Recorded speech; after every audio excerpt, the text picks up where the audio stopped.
అందరికీ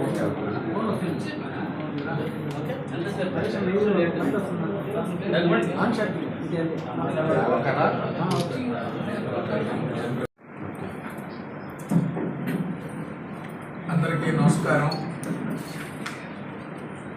మీడియా మిత్రులకి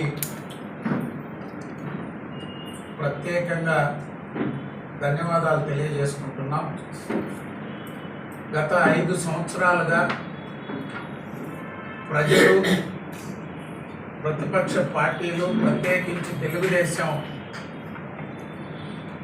ప్రజా సమస్యలపై గళమెత్తినప్పుడు, ప్రజా సమస్యలపై అధికారులను నిలదీసిన, ప్రభుత్వాన్ని నిలదీసిన, అండదండలు అందించిన మీడియా మిత్రులందరికీ కూడా పేరు పేరున ప్రత్యేక ధన్యవాదాలు.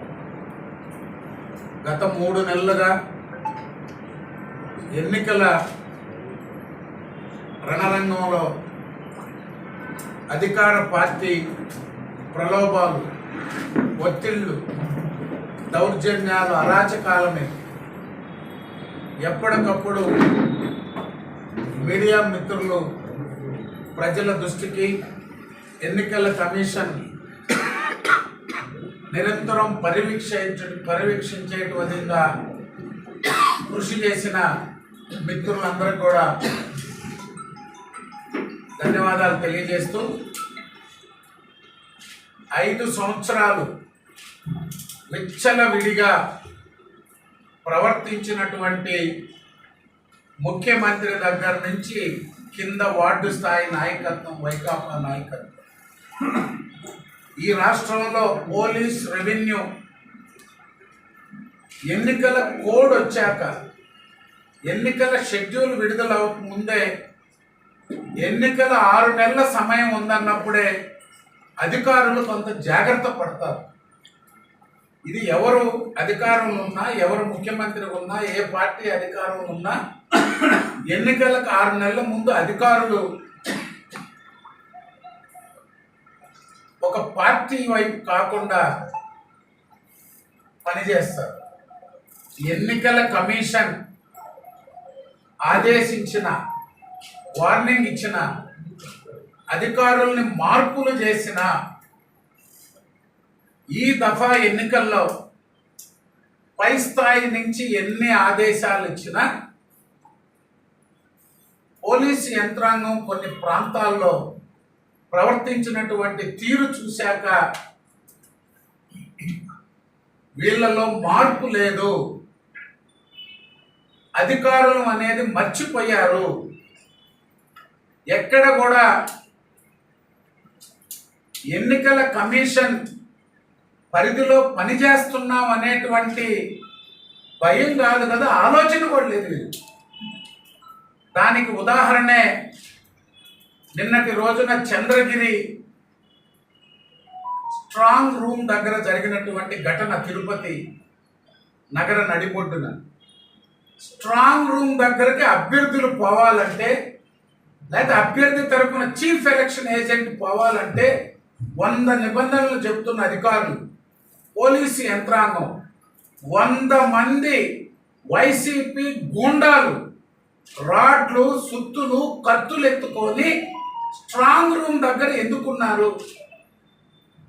మళ్ళీ ఎస్పీ పాటిల్ గారు చెప్తారు అది చిన్న ఘటన, నాని గారు సంయమనంగా ఉండాలా, మేము అదుపు చేస్తాం. 100 మంది వైకాపా గూండాలు ఎలా లోపలికి ప్రవేశించారు? ఇంకా రక్షణ ఎక్కడ ఈవీఎంలకి? స్ట్రాంగ్ రూమ్ దగ్గరకు అంతమంది రౌడీలు వచ్చాక ఎస్పీ గారు వాళ్ళ మీద చర్యలు తీసుకోకుండా ఆయన మళ్ళీ చిలక పలుకులు పలుకుతున్నారు. గూడూరులో చూసాం. గూడూరులో ప్రశాంతంగా జరుగుతున్న పోలింగ్ కేంద్రంలో అభ్యర్థి మేరిగ మురళీ గారు, నరేందర్ రెడ్డి గారు, వైకాపా నాయకుడు చొరబడి అక్కడ ఉన్నటువంటి రామచంద్రారెడ్డి అనేటువంటి నాయకుడిని ఎస్ఐ కొట్టి వైకాపా నాయకులకు హ్యాండ్ ఓవర్ చేస్తాడు.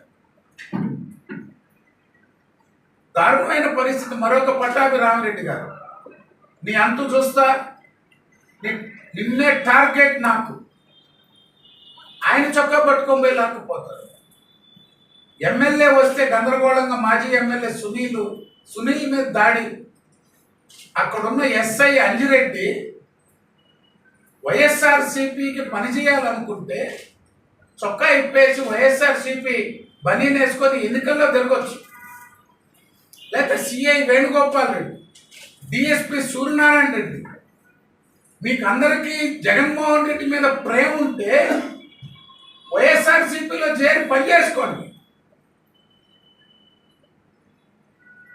అసలు చిన్న సమస్య లేని దగ్గర మా లీడర్లను కొట్టి వైకాపా వైపు తోసి వాళ్ళ చేత కొట్టించారు. నిన్నటి రోజున చింతవరం పోలింగ్ అయిన తర్వాత చింతవరంలో ఏజెంట్లను పెట్టారని, చింతవరంలో తెలుగుదేశానికి అండగా ఉన్నాడని కాపు నేత గోపాల్ చనిపోయాడని వదిలేస్తే బతుకున్నాడు ఈరోజు అపోలోలో. అతని షాపు తెరుస్తుంటే రాడ్లతో దాడి చేసి తలంతా పగలు కొట్టేశారు. పోలింగ్ అయ్యాక మరుసటి రోజు నిన్న చిలకూరు ఘటన తర్వాత చింతవరంలో పబ్లిక్గా దాడి చేస్తే నిన్న సాయంత్రం వరకు అరెస్టులు లేవు. పబ్లిక్గా హత్యా ప్రయత్నం జరిగితే ఉదయగిరిలో ఎక్కడ పెట్టినా అభ్యర్థినే బెదిరించే పరిస్థితి వైకాపా చోట లేదు. కావల్లో ఘటనలు చూశారు.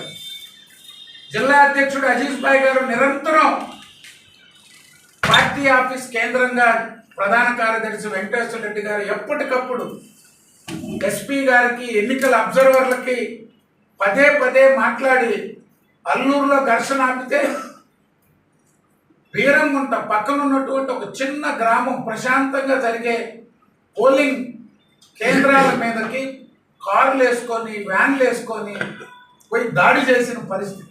ఒక్క పోలీస్ లేడు. మా వాళ్ళ మీద దాడి చేసి ఇంకా అక్కడే ఉన్నాయి వాళ్ళ స్కార్పియోలు ఇవన్నీ. గ్రామస్తులు తిరగబడి తరుముకుంటే వదిలేసిపోయారు. ఎక్కడో పోలింగ్ కేంద్రాల దగ్గరికి ఎందుకు వచ్చినాయి, వాళ్ళ మీద పడి ఎందుకు కొట్టారు, దానికి 324 తెలుగుదేశం పార్టీ ముఖ్య నాయకుడు తిరుమల శెట్టి శ్రీనివాసుల మీద దాడి చేస్తే ఎన్నికల అబ్జర్వర్లు, ఎస్పీలు చెప్పినా 324 కేసు. ఉద్దేశపూర్వకంగా ఒక గ్రామం మీదకు పోయి దాడి చేస్తే ఉదయగిరిలో రౌడీ షీటర్లు అభ్యర్థి మీద దాడి చేయడానికి వస్తే వార్నింగ్ ఇచ్చే పరిస్థితి కూడా లేదు కావేరి డివిజన్ డిఎస్పీ గారు. పోలీస్ తీరు ఎస్పీ గారు ఎప్పటికప్పుడు స్పందించవచ్చు. కమ్మగా మాటలైతే చెప్పారు అజీజ్ భాయ్కి, ఎన్నికల అబ్జర్వర్కి, మాకు అందరికీ. కానీ దారుణం ఉంది పోలీస్ వ్యవస్థ. అటు తిరుపతి ఎస్పీ కానీ, నెల్లూరు ఎస్పీ గారు కొత్త ఎప్పటికప్పుడు కింద సిఐలకి, డిఎస్పీలకి చెప్పినా దారుణంగా వ్యవహరించారు. ఉదయగిరి, కావలి పోలీస్. ఆచర్ల, పల్నాడులో చూశారు. పోలింగ్ స్టార్ట్ కాకముందే ఏజెంట్ల మీద దాడులు, అభ్యర్థుల మీద దాడులు. ఈరోజు నేతలు, వైఎస్ఆర్సీపీ నాయకులు మాట్లాడుతున్నారు, పోలీసులు సరిగా వ్యవహరించలేదని సజ్జల, అనిల్ కుమార్ యాదవ్ వీళ్ళందరూ మాట్లాడితే నవ్వొస్తుంది. అసలు స్థానిక సంస్థలు అంటే వీళ్ళకి ఎన్నికలు అంటే పోయినసారి లాగా పంచాయతీలు, మండలాలు, మున్సిపాలిటీలు లాగానే ఇట్నే జరుపుకోవచ్చు అనుకున్నారు. ఇది కేంద్రంలో పైన ఎన్నికల కమిషన్ ఒకటి ఉంది. ఈడ ఎన్నికలు జరపాలా, ప్రజలు వచ్చి ఓట్లు వేయాలనేది మర్చిపోయినట్టున్నారు. చంద్రబాబు నాయుడు గారి ఇంటి మీద దాడి చేస్తే స్వయంగా ప్రతిపక్ష నాయకుడు ఎన్హెచ్సి సెక్యూరిటీ కేసు లేదు, కరపత్రం ఇవ్వడానికి వచ్చాడు రమేష్ గారు అని చెప్పారు ఇప్పుడున్న మంత్రి. తెలుగుదేశం పార్టీ ఆఫీస్ మీద డీజీపీ ఆఫీస్ పక్కన దాడి, ఒక్క అరెస్ట్ లేదు. తాడిపత్రి ఘటన, పెద్దారెడ్డి ఎమ్మెల్యే జేసీ ప్రభాకర్ రెడ్డి ఇంట్లో పోయి కూర్చొని ఇంట్లో ఆయన కూర్చునే కుర్చీలో కూర్చొని దమ్ముంటే రాని ఆయన ఇంట్లో కూర్చొని ఆయనే బెల్లడు, చర్యలు లేవు. ఈ విధంగా అంగళ్ళు చంద్రబాబు నాయుడు గారి కార్యక్రమం మీద అంగళ్ళు ఘటన రాళ్లు దాడి చేసి మా మీద హత్యాయత్నం చేసి తెలుగుదేశం పార్టీ నాయకుల కార్యకర్తలను 400 మంది 1.5 నెల ఊళ్ళల్లో లేకుండా చేశారు. అంటే ఇలా పోలీసింగ్, ముఖ్యమంత్రి జగన్మోహన్ రెడ్డి పాలనలో ఇలా పోలీసింగ్, వీళ్ళు పోలీస్ చర్యల గురించి మాట్లాడుతున్నారు. మాచర్ల ఎన్నికల అబ్జర్వర్ల మీద దాడి చేశారు. స్థానిక సంస్థల ఎన్నికల్లో కార్లు పగలగొట్టారు. ఈరోజు అభ్యర్థుల మీద హత్యాయత్నం చేశారు. అక్కడ చేరి వీటన్నిటి గురించి మాట్లాడుతున్నారు. ఎన్నికల కమిషన్, అదేవిధంగా అధికార యంత్రాంగానికి మాకు నష్టం జరిగినా, మా నాయకులు కార్యకర్తలు ఇబ్బంది పడ్డా సాధ్యమైనంత మేరకు ఎన్నికలు సజావుగా జరిగేందుకు ప్రయత్నించినటువంటి అధికార యంత్రాంగానికి అంతా కూడా తెలుగుదేశం పార్టీ తరఫున కృతజ్ఞతలు తెలియజేస్తూ, అదేవిధంగా జనసేన పార్టీ, భారతీయ జనతా పార్టీ ఈ ఎన్నికల్లో కూటమి ఎవరు పోటీ చేశారా, ఏ పార్టీ అక్కడ పోటీలో ఉందనేది లేకుండా ఒకరికొకరు సహకరించి కూటమి విజయమే ధ్యేయంగా పనిచేసినటువంటి ఇరు పార్టీల నేతలకి, కార్యకర్తలందరూ కూడా ధన్యవాదాలు తెలియజేస్తూ, ప్రజలు ఓటింగ్ సరళి చూశారు. కసిగా ఈ ఎన్నికల్లో ఈ రాష్ట్రాన్ని కాపాడుకోవాలా, చంద్రబాబు నాయుడు గారి నాయకత్వం ఈ రాష్ట్రానికి అవసరం అనేటువంటి ఓ నమ్మకంతో ప్రత్యేకించి యువత ఈ రాష్ట్ర భవిష్యత్ కోసం పెద్ద ఎత్తున తరలి వచ్చారు. ఓటర్లు ఎక్కడికక్కడ మండుటి ఎండలో కూడా భారీ ఎత్తున పోలింగ్ అయ్యేందుకు కదలి వచ్చినటువంటి ఓటర్లందరూ కూడా ప్రజలందరికీ పేరు పేరున ధన్యవాదాలు తెలియజేస్తూ, పోలింగ్ సరళి చూస్తే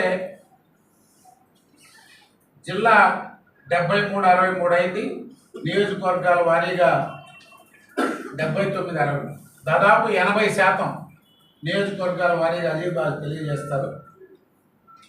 80% పోస్టల్ బ్యాలెట్. అధికారులు కూడా గత 5 సంవత్సరాలుగా ఒక భయాందోళనతో పనిచేసినటువంటి ఉద్యోగస్తులు మొత్తం కూడా ఈ ప్రభుత్వాన్ని ఎట్టి పరిస్థితుల్లో సాగనంపాలా అనే ఆలోచనతో సహకరించినటువంటి ప్రతి ఒక్కరికి పేరు పేరున ధన్యవాదాలు తెలియజేస్తూ, ఒక బాధ్యతతో కూడిన ప్రభుత్వం రాబోతుంది. ఒక భయాందోళనతో, ఓటమి భయంతో భయభ్రాంతులకు గురి చేస్తున్న వైఎస్ఆర్ కాంగ్రెస్ పార్టీ దాడులు, అరాచకాలని నూతన ప్రభుత్వం ఏర్పడేంత వరకు అధికార యంత్రాంగం కట్టడి చేయాలని చెప్పి విజ్ఞప్తి చేస్తుంది. ఎన్ని సీట్లు వస్తాయండి చేస్తారు? ఈ జిల్లాలో ఓటు వినియోగించుకున్న ప్రతి ఒక్క పౌరుడికి ధన్యవాదాలు తెలియజేస్తున్నా. అయితే ఈ ఓటింగ్ సరళి నిజంగా ప్రజల్లో ఇంత చైతన్యం, ప్రభుత్వం పైన వ్యతిరేకం, భవిష్యత్తు పైన ఒక నమ్మకం, ఇవన్నీ ఎండను సైతం లెక్క చేయకుండా సీనియర్ సిటిజన్స్ నిన్న క్యూలో చూస్తే అందరికన్నా ముందు సీనియర్ సిటిజన్స్ వచ్చారు, యువత వచ్చారు, ఫస్ట్ టైం ఓటర్స్. ఎప్పుడు ఇంత టర్న్అవుట్ అవ్వలేదు. నగరాల్లో మామూలుగా మీకు 60%, 65% వస్తే ఎక్కువ. నగరంలో కానీ నిన్న దాదాపు 71.5% పైన పోలై. అన్ని నగరాల్లో, రాష్ట్రంలో అన్ని నగరాల్లో, రాష్ట్రంలో కానీ యావరేజ్గా 80% దాటింది. ఇది మార్పు. ఈ మార్పు కొత్త ప్రభుత్వం కోసం మార్పు, పాత ప్రభుత్వానికి స్వస్తి పలికే మార్పు. నిన్న చాలా వరకు అధికారులు, ఎవరైతే పోలింగ్ స్టేషన్స్ లో కూర్చున్న అధికారులు నిజంగా చాలా సమన్వయం పాటిస్తూ వాళ్ళ విధుల్ని పక్కాగా చేసిన దానికి వాళ్ళందరికీ కానీ ధన్యవాదాలు తెలియజేస్తాం. మామూలుగా మేము ఉమ్మడి జిల్లాలో 8 గెలుస్తామేమో అనుకున్నాం, కానీ నిన్న వీళ్ళు చూస్తుంటే, వీళ్ళ ప్రవర్తన చూస్తుంటే 10కి 10 గెలుస్తున్నామని వీళ్ళు ధృవీకరిస్తున్నారు. వైసీపీ వాళ్ళ ఇన్సెక్యూరిటీ. ఎన్నికలు అయిపోయి అందరూ అలిసిపోయి ఒక రోజు రెస్ట్ తీసుకుందాం అనుకుంటే వీళ్ళు అప్పుడే కత్తులు కటారాలు రోడ్ల పైక వస్తున్నారంటే అర్థం చేసుకోవాలి. స్ట్రాంగ్ రూముల దగ్గర మారణ ఆయుధాలు తీసుకొని వస్తున్నారు. ఓటర్స్ కొట్టారు, చూశారు కదా. చంపదెబ్బ ఎవరైనా చంపదెబ్బ క్యూలో ఉండే ఓటర్ని కొడతారా? జగన్ రెడ్డి ఆలోచించి ఎతికి అటువంటి వాళ్ళని పెడుతున్నాడు. మీకు ఓటు వేయక ముందే కొట్టారంటే, ఓటు వేయించుకుంటే మీ పరిస్థితి ఏంటి? గెలిపిస్తే మీ పరిస్థితి ఏంటి? ఇది చంద్రబాబు ఒక అడ్మినిస్ట్రేషన్కి, వైఎస్ఆర్సీపీ అడ్మినిస్ట్రేషన్ ఉండే తేడా. నేషనల్ మీడియా కాదు, ఇంటర్నేషనల్ మీడియాలో ఎక్కిరిస్తున్నారు వైఎస్ఆర్సీపీని, డెమోక్రసీని ఎక్కిరిస్తున్నాడు జగన్మోహన్ రెడ్డి. అందుకోసమే మీ అందరి యొక్క మనోభావాలు, ఏదైతే తెలుగుదేశం కూటమి ప్రభుత్వం కావాలనుకుంటున్నారో తప్పనిసరిగా ఆ భగవంతుడి దయ వల్ల జూన్ 4వ తారీఖు తెలుగుదేశం కూటమి ప్రభుత్వం మీ అందరి సహకారం వల్ల ఏర్పాటు అవబోతుంది. దీనికి మీ అందరి యొక్క తోడ్పాటుకి ప్రత్యేక ధన్యవాదాలు తెలియజేస్తున్నాను. మహిళలు గతంలో మీరు చూస్తే మాకెంత డబ్బులు ఇస్తారు అని అడిగేవాడు. ఈరోజు మా బిడ్డలకు ఉద్యోగాలు ఎవరు ఇస్తారు అని అడుగుతున్నారు. అది మహిళల్లో ఉంది. ఎందుకంటే షీఈ్ అన్ అడ్మినిస్ట్రేటర్. ఆ రోజుకి ఆకలికి కావాలి అన్నం, దాని తర్వాత అని ఆలోచించేది తల్లి. నా బిడ్డ ఏమవుతాడు రేపు అని ఆలోచించేది తల్లి. ఆ తల్లిలందరూ ఈరోజు నిలబడారట క్యూలో, మా బిడ్డ భవిష్యత్తు కోసం, మా బిడ్డలకు ఉద్యోగం ఎవరిస్తారని. అందుకోసమే మేము దాన్ని పూర్తిగా వాళ్ళ యొక్క కృషిని ఏకీభవిస్తూ ఈ రాష్ట్రంలో తెలుగుదేశం పార్టీ మళ్ళా ప్రభుత్వం ఏర్పాటు చేస్తుందని తెలియజేస్తుంది.